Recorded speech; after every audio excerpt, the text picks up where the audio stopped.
So, nasabi ko, kapag kagaling sa DDS, mga boss chief amo, sir, ay pihadong-pihado na ano?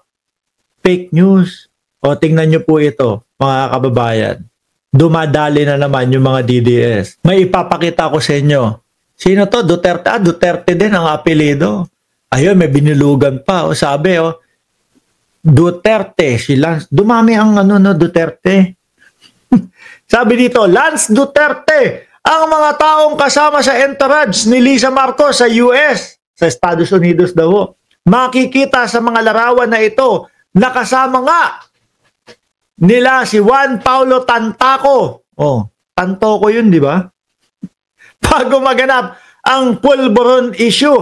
At yun na nga daw po, ayan si Piolo Pascual, at yun, binilugan nila mga kababayan, para masabi na kasama talaga, di ba?